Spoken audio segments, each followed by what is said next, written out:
Hello, welcome to another me ramble my life stuff. Good start, hey? Yeah, that's what I thought. Yes, it's going to be another long me ramble, talk about things, no real script or anything, so bear with me. Hopefully a bit more edited than the last one. Hi. So,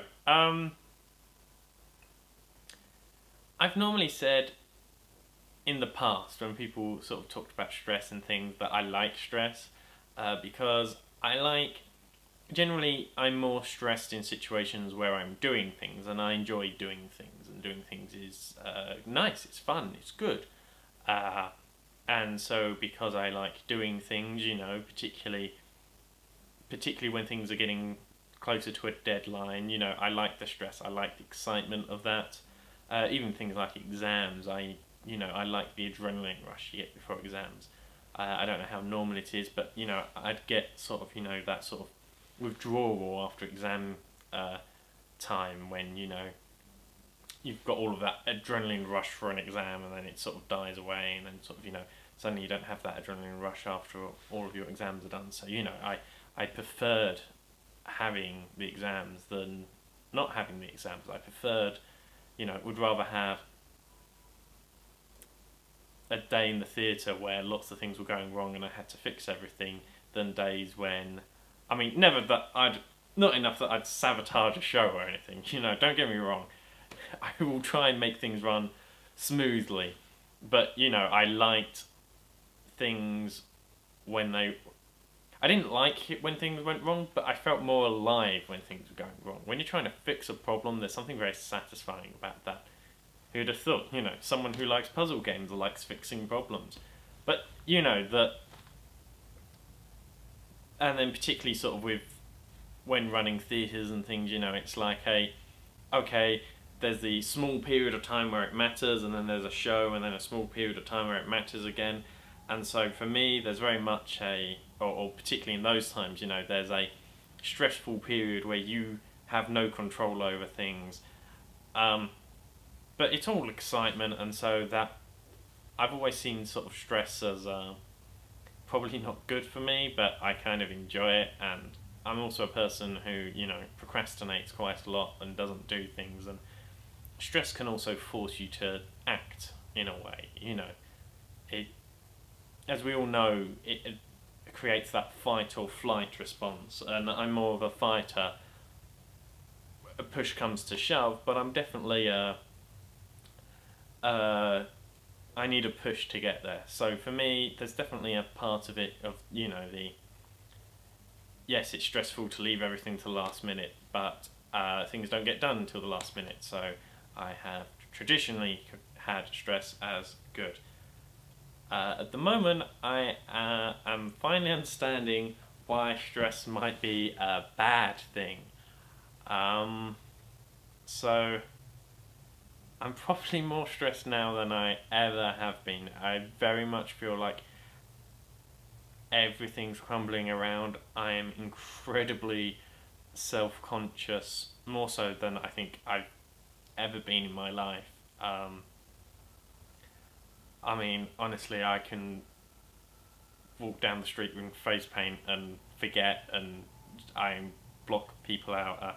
I was recently watching a podcast about sort of people with mental health issues, and it was interesting how many people made the comment that they'd feel better if they knew that other people shared their feelings. And much as I appreciate a deeper understanding that I can get from talking to other people, the fact that other people are going through something, I don't really feel validates what I'm going through. I'm perfectly happy feeling the way that I do, and if anything, I get more sort of disheartened that other people have to go through the same things that I do. But it does give me a better framework. So from educational purposes, I find it useful to know that other people are going through things, but personally, I just don't have that same, oh, you're going through this too, oh, that's great, I'm perfectly happy going through things myself When it comes to life, maybe a little bit less so, you know, if I'm in a computer game and I'm getting stuck on something, being able to talk to someone else and find out that they're getting stuck in it means that the game designer screwed up and I'm not screwing up. So I take comfort in that, but you know, unless I'm going to claim that God is a game designer and try and work out where my beliefs are on that at the moment, I'm sort of very much I have these feelings, or I have this, and that's what I'm going through. So I'm trying to work out where I left off. That was a logic point at some point. Well, we came off of the thought process that people talking and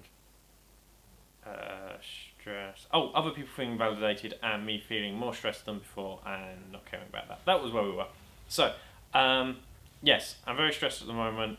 The thing is that it's not really surprising that I'm stressed. I mean, bearing in mind, if you're things of what have happened in the last year, a father dying is probably high up on your stress levels. Moving house is very stressful. Changing job, or your job going through massively big changes would be high stress levels, and all of those have happened to me. I'm getting more and more worried because of my bad health. And recently, technically now overweight, so you know, I'm on the cusp of my BMI of being acceptable and overweight, which I don't like. I like to be in the middle towards the thinner end of healthy. I mean, I never have and really don't want to be in the sort of underweight, but would definitely like to be towards the underweight side of healthy. I think that's a good place to be. Sort of around BMI of 19 or so. I am nowhere close to that at the moment. And the biggest I've ever been. So, you know, that's bad, and my diet isn't as... I'm not overeating on bad things, though admittedly my diet's awful. As you know, I'm trying to fight depression to varying levels of success, and the fact that it's varying levels of success is adding a lot of stress. I mean, basically everything on the list of what are you trying to do at the moment, which could be stressful, and the answer is every one of them is a giant tick for me of what are the most stressful things you could be doing, and I'm doing all of them. And then I'm also trying to rebrand my image, which one could probably deem as being stressful too. I think we'll come back to... No, we'll go with the image now. So, general view on my image. The image I've got at the moment has very much come from comfort. I was going to do a better video about this where I actually scripted things out, and maybe I'll expand upon this as a more structured video for the In Real Life channel. But for now, I'm just going to do a quick summary because I need you to have this information so that I can explain what's going on at the moment. So, my general view and image is how much do other people really care about what you look like, and I think about how much I care about what other people look like, and it's not a huge amount, so therefore I take that, work out how many people are actually speaking and talking to me, which, you know, when I'm a physics student or as someone in school, you know, it's probably going to be, you know, only sort of 100 people or so are actually going to spend serious time with me, and a few thousand people are just going to glance at me. But I generally, anyone who's just glancing at me, write them off as people I don't care what they think about me. People spending time with me, they have a higher rating, but I then work out how much do I care of the 100 people I met that day, how much did I care what they look like. So for me, there's very much a, how much do people care, how much do I care that they care, and length of time and things.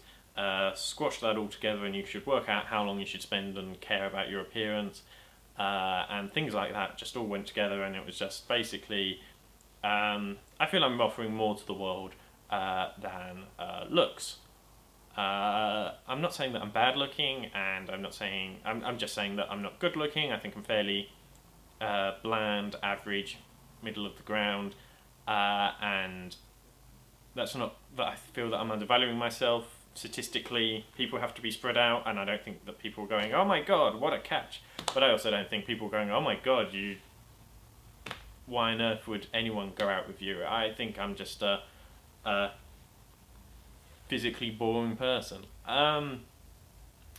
So that's sort of where I am, and sort of always did I don't need to put a lot of effort into my appearance because I don't spend enough time with people for that to make a huge difference. Now, for those of you who are trying to apply this logic to other parts of your life, I mean, like I said, obviously there's an amount of how much you care, so, if you're on a date, or you're trying to make a first impression at job, obviously how much you care is going to go up. So how much time you should spend, looking good is more relevant. But for the most part, I think that I have a good brain, and therefore if you're spending time with me, it should be because you like what I talk about and like what I think, and yeah, I have things to bring, but looks was never one of them. And so I like a suit. I feel very comfortable in a suit, and being autistic, I like the fact that it's very structured, and there aren't many situations in which a suit is not applicable. Though admittedly, I do go around building sites on suits and things. I also like the fact that there's an awful lot of layers to it, because I don't like my skin touching anything really. But I really don't like things like the wind blowing against my skin, and I don't like sort of accidentally being touched by things. So I like to keep myself very covered, so that really means that the suit really helps add layers to help protect me against things like that. And yeah, like I said, just in general, there aren't many places where it's a bad decision, so it's very easy to wear and have a situation. And I find it very comfortable, and I have it very ordered, so that's what I like. The hat came from a need for a hat. When I wear glasses and it rains, it gets on the glasses, so I wanted a hat which would help keep the rain off of my glasses, so I needed a rain hat with a peak, and this has its own guttering system built into it, which made it a very useful way of getting rid of rainwater. I don't know.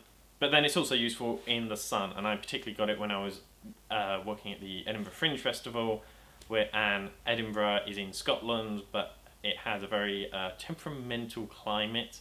It can be very sunny and pretend it's the middle of summer, and then and less than an hour later it can be chucking it down with rain.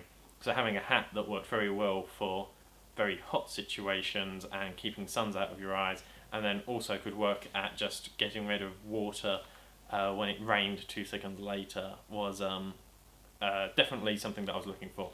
So that's sort of where the hat originated from, and I just carried on with it because I liked it. So that's where the current look comes from. However, there are two main problems I have with my look.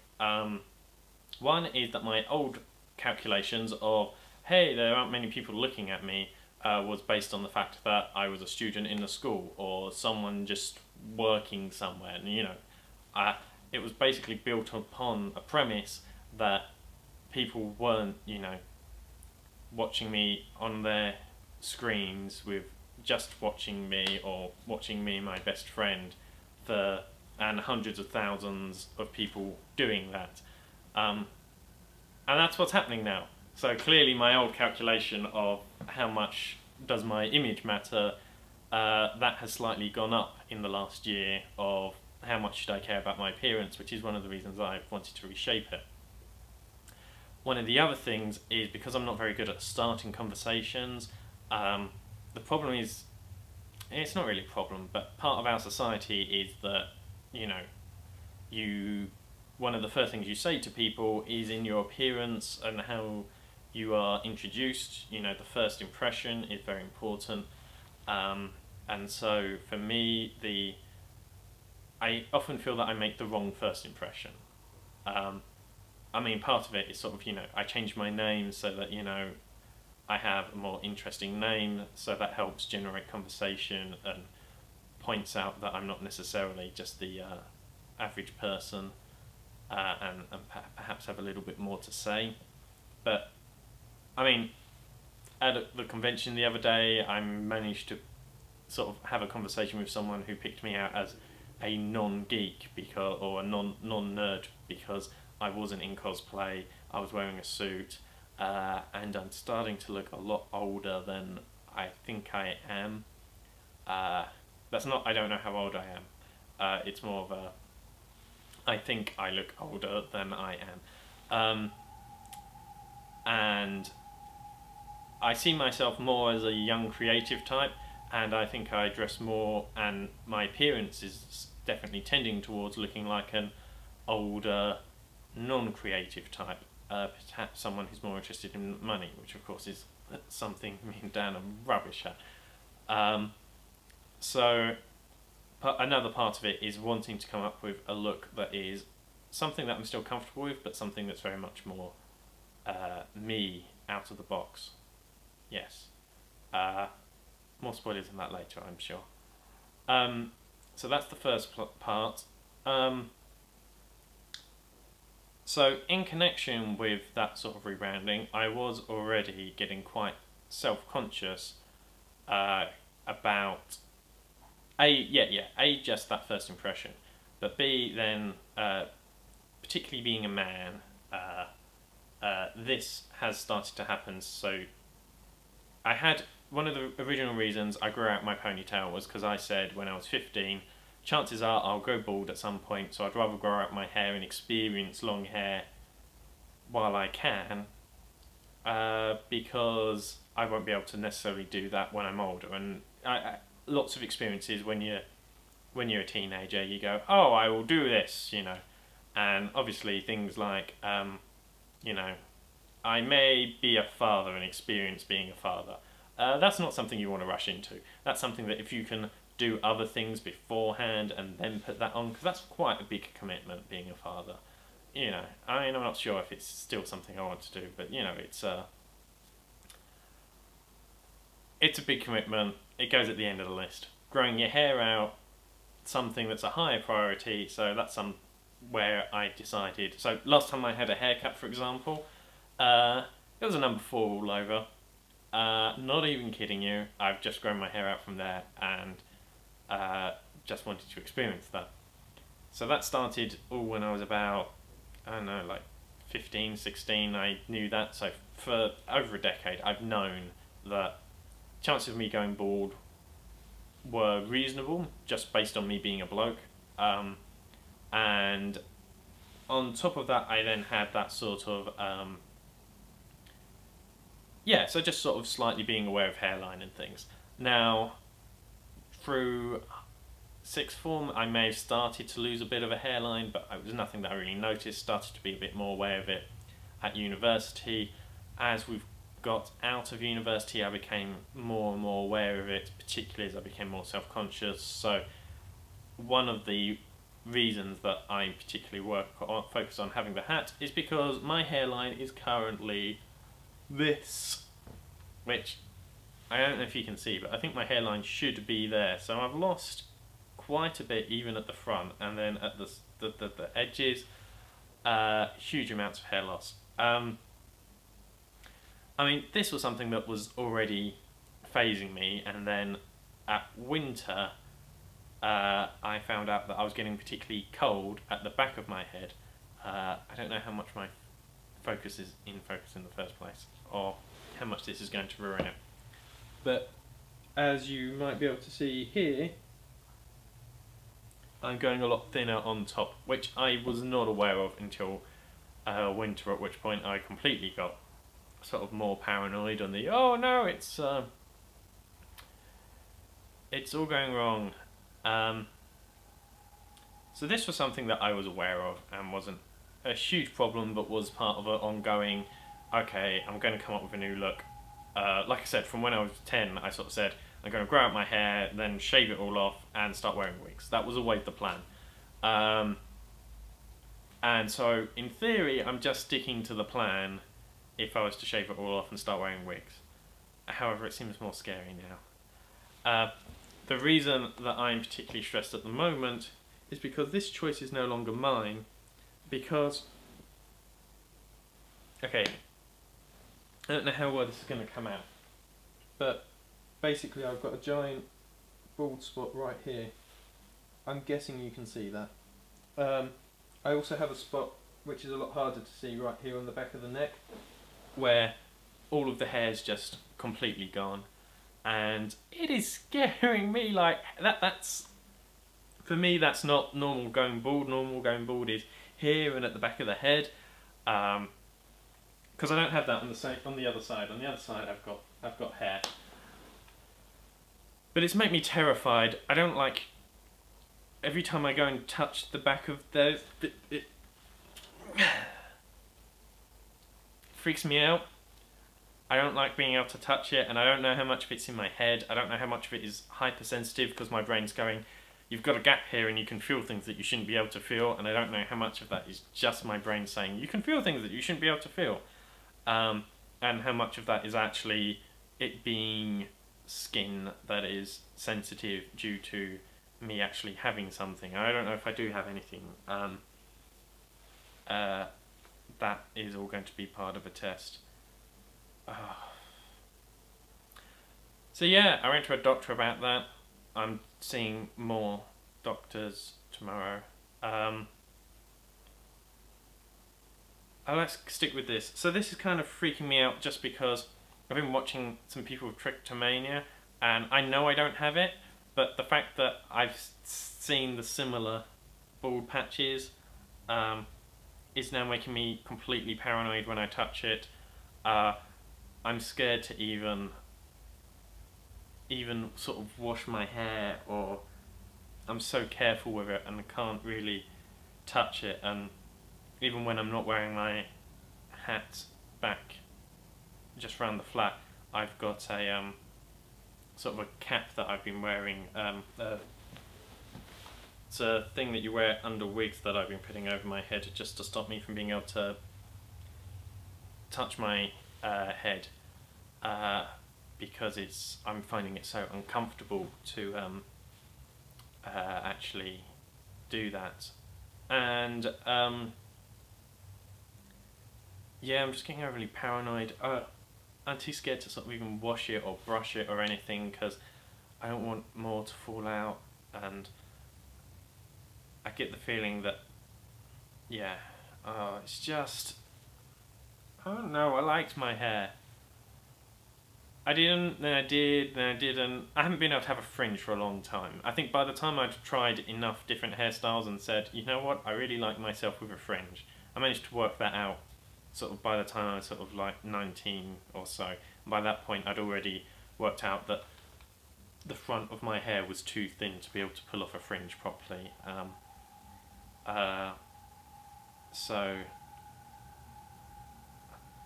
tomorrow, doctors. There are various things that could be wrong with me. I suspect it's just stress because, as I said, I've filled all of the tick boxes for what makes you stressed. Things they're likely to do is just sort of have a look, poke things, yank my hair.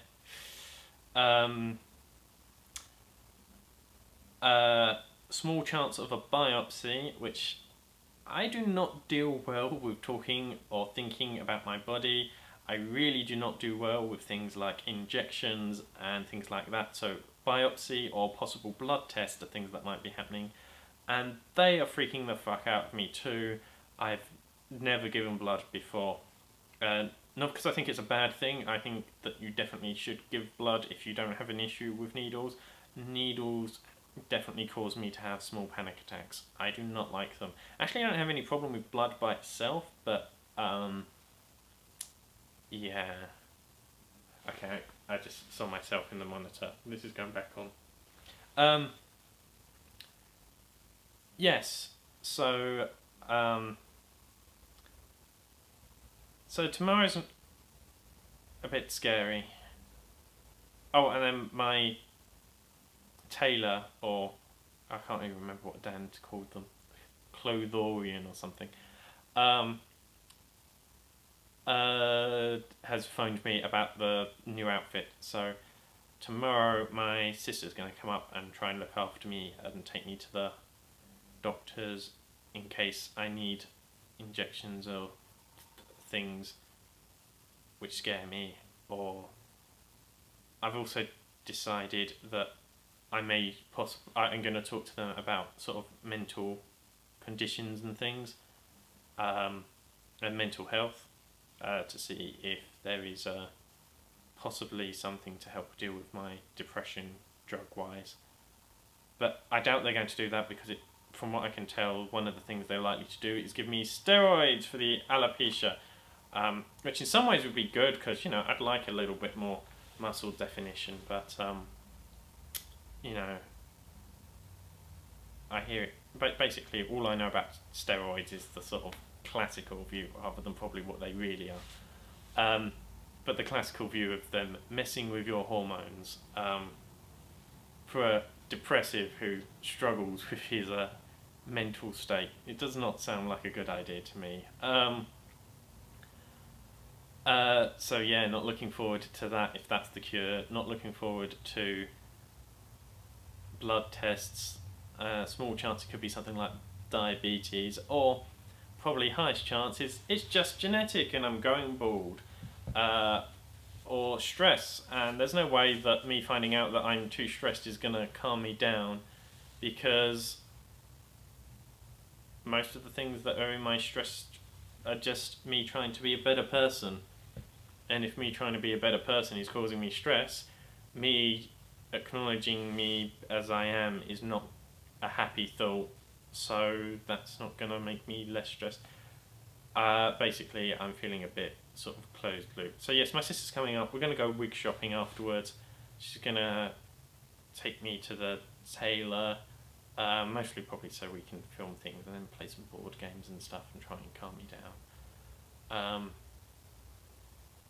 Yeah, I'm just feeling incredibly fragile, like I'm literally falling to pieces physically and emotionally, sort of fairly close. I don't know. I just feel more fragile and delicate than I think I ever have before, and just kind of feel like I'm at the, like anything touching me could make me shatter into pieces, and that I'm more broken than maybe I am. And I don't know what I'm doing so far as drugs and depression, because I have this huge fear, because depression is so... I define myself as a writer, as an artist, and as a creative person, and I also think of myself as a very good scientist and thinker. Maybe not a good scientist, but I have a good scientific mind. And the thing is that those are all of the areas where depression is at its highest. It's really not uncommon for comedians to be severely depressed. It's not uncommon for creative types and scientific geniuses to be borderline depressed. And so part of me is kind of terrified that if I was to fix myself through having a magic drug that takes away the depression, that maybe they would take away the part of me that writes out of the box thinking, and the part of me that does the clever bits, and that somehow that would affect those things. So my biggest fear is actually that I'd lose part of me. And that's the only part of me that I care about at the moment. I like the way that I think. Well, I like the... yeah. I wish I could do what I think better. I wish, you know, I might not like my personality, but the part of me that thinks about things and can solve things, and can be creative, that is the part that I think is very valuable and very worthwhile. And I am certainly not at a point personally where I'm willing to sacrifice that part of me, even for happiness, I suppose. Oh, that's not good. And so, yeah, I am just terrified that if there's a magic drug that can damage that. But I mean, I was talking about it with Dan, and the honest truth is that if I'm not sharing that insight with anyone because I can't get that out, then it's one of the things that brings me down, is the fact that I feel that I can do so much more. I always like the statement, the comment, you ain't seen nothing yet. There's more to come. I find it very optimistic and promising. And I definitely feel that I've got a long way to go. I've got a lot more to give creatively. I've got a lot more to give in my life. I really don't think, looking back on my life, that I've had my best years. I certainly feel that my best years are yet to come. But if that's the case, I gotta make some moves, so I don't know how things are gonna go. I suspect that if I'm taking something for the hair condition, that they're not gonna also want to have me on antidepressants. I suspect that they will mess with each other and you change one thing at a time. See, because I can problem solve. So maybe that will be something that goes on later. I'm not particularly looking for therapy at all, mostly because I generally believe that the most important part of therapy is that idea that you're open and sharing things. And let's be honest, I'm talking to all of you who I like to think care about me, but don't necessarily. Let's be honest, I don't have any problem sharing things. That is something that I'm pretty good at, sharing. And you guys will get back in contact with me, so I don't really feel like, any group therapy or let's just talk to one person is going to be a useful change for me. But I do think that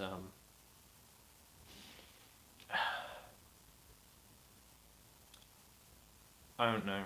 Someone pointed out to me in an email that, I'm sorry, I can't remember your name, I can't remember anyone's name, I'm rubbish at that, that it's a chemical imbalance and that it should really be treated as a flu or something more than treated as a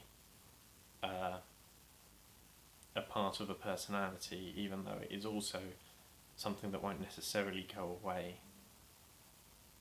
And so I have resigned to giving this a shot. If I can. I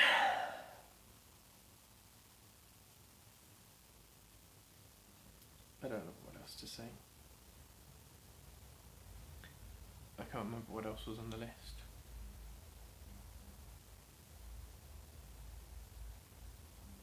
I'm terrified, I'm scared, I feel more at the moment like I'm not going to make it than any other point in my life, because of the death of my father at such a young age. I'm feeling more and more like I used to think I don't take risks, so therefore my chance of survival is higher, but now I'm finding out that my lack of exercise and bad diet and... Sorry, I had to cut the camera ran out of space. I used to think that I would, if I didn't take risks, I'd survive, and then but, I'm now finding out that bad diet and lack of exercise were all risks, and that my lack of risks was in fact a risk, and that my chances of making it to 50 aren't guaranteed, and my belief that I'd just get out of my depression, it's no guarantee in my own, and I still want to fight it, but I've been fighting so much and not getting there, and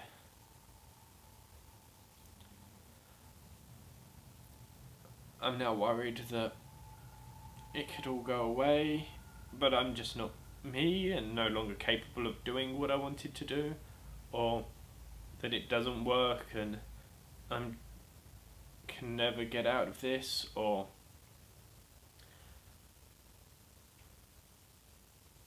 that I don't think that I'm gonna,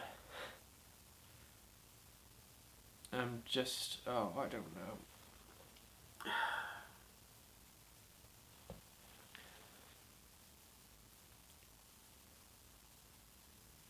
I'm gonna go through some changes soon,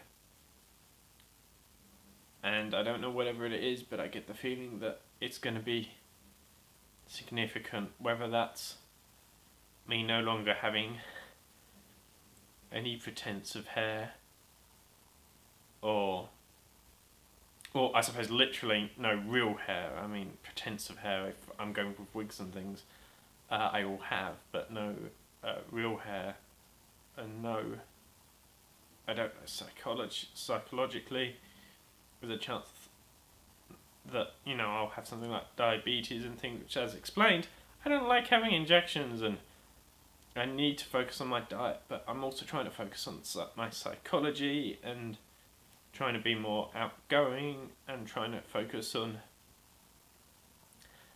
my health in exercise, and I just need to fix everything all at once. That's a lot, and that makes me stressed, and apparently that's not good for me either, and I'm not making the progress I want, and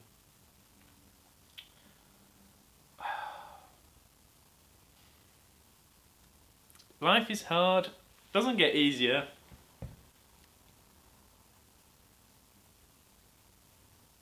And yeah, I'm sorry for venting like this, and I'm sorry because there's a reasonable chance that you're going to be watching this and just go, oh, I just want to give him a hug, and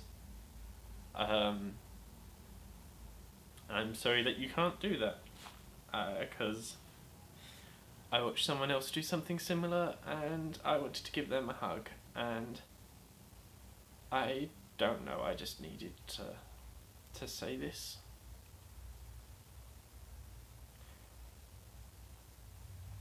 I'll speak to you soon or something, I hope. See how it goes.